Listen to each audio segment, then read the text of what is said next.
আপনারা এখানে 20 পাউন্ডের দুইটা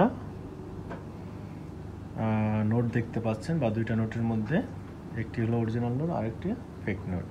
তো গত সপ্তাহে আমরা 3টা রেস্টুরেন্ট থেকে 20 টাকার ফেক নোট রিসিভ করেছি। তো 3টার মধ্যে আমরা 2টা আইডেন্টিফাই করতে পারছি, বাট আরেকটা ভুল করে আমাদের এক ভাই একটা ফেক নোট রিসিভ করে ফেলছে।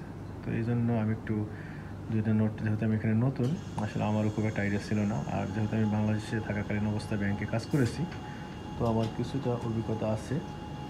তো সেই অভিজ্ঞতার আলোকে আমি বলতে চাই, এখানে ফেক নোট আইডেন্টিফাই করার অনেকগুলি অপশন থাকে, কিন্তু ব্যস্ততার মাঝখানে আমরা সবগুলি ফর্মুলা ইউজ করতে পারি না। সো সেক্ষেত্রে আমি আমি দুইটা সহজেই দেখছি যে 2টা জিনিস যেন আপনার জানা থাকলে আপনি সহজেই বুঝতে পারবেন এটা ফেক নোট আর এটা অরিজিনাল নোট। জাস্ট দেখেন, এটা অরিজিনাল নোট ফার্স্টেরটা। দেখেন এখানে আপনি একটু এই হোয়াইট দাগটার মধ্যে 20 লেখা আছে, একটু ফলো করে দেখতে পারবেন 20 লেখা আছে। দেখেন 20 লেখা আছে। আর যেটা ফেক নোট, দেখেন এটার মধ্যে কিছুই নেই, সাদা জাস্ট, এটুকু চোখ বুলাইলে বুঝতে পারবেন।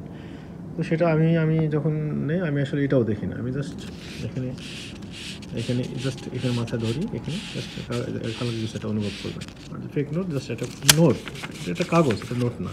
কাগজ কখনোই আপনার হাতে কিছু লাগবে না, জাস্ট মনে করবেন এটা লেভেল A4 পেজ যেমন আপনার কাছে লাগবে এরকম দেখবেন, টান দেবেন, কিছুই লাগবে না, তখন আপনি বুঝতে পারবেন কোনটা আসল নোট আর কোনটা ফেক নোট। এভাবে আপনাকে নিজের রেস্টুরেন্টকে অথবা ব্যবসা প্রতিষ্ঠানকে সুরক্ষা দিতে পারেন। Thank you so much.